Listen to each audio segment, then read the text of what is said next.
తాత ఏం చేస్తాను పప్పుచారు చేస్తానవా? పప్పుచారు కాదయా, సాంబార్ చేస్తాను. సాంబార్ పప్పుచారు ఒకటే కదా? గట్టెట్లుంటది, సాంబార్ అంటే వేరే, పప్పుచారు అంటే వేరే. అవునా? అంటే మరి సాంబార్ అంటే ఏమి వేస్తారు? ఇగోది మునక్కాయ, సోరకాయ అన్ని ఎత్తారు, ఆలుగడ్డ, వంకాయ అన్ని ప్రతి ఒక్కటి వేసుకొని మంచిగా మసాలా పెట్టాలి. మసాలా పెట్టి బాగా మసిలిన తర్వాతనే పోపు పెట్టుకోవాలి, మంచి టేస్ట్ ఉంటుంది. ఇది పోపు అందులో పెడతావా? పోపు దీనిలో పెట్టాలి ఇప్పుడు. Okay okay.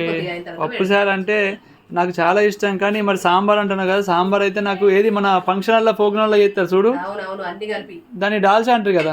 అదే అదే అన్ని కలిపిందే దాల్చా పప్పుచారు, సాంబార్ కూడా అంటారు కొందరు. ఓహో, చాలా బాగా ఇష్టం అదైతే, నాకైతే చాలా ఇష్టం. చూసినా ఫ్రెండ్స్, మళ్ళీ అదైతే ఏమంటారు సాంబార్ చేస్తాను, ములక్కాయ సాంబార్ అంటారు కదా, ములక్కాయ సాంబార్ అయితే చేస్తాను. నాకు చాలా ఇష్టం. ఇవాళైతే పండుగ మా ఇంట్లో. ఓకేనా ఫ్రెండ్స్, మరి మీ ఇంట్లో ఏం కూర కామెంట్ బాక్స్లో కామెంట్ పెట్టండి. Okay bye.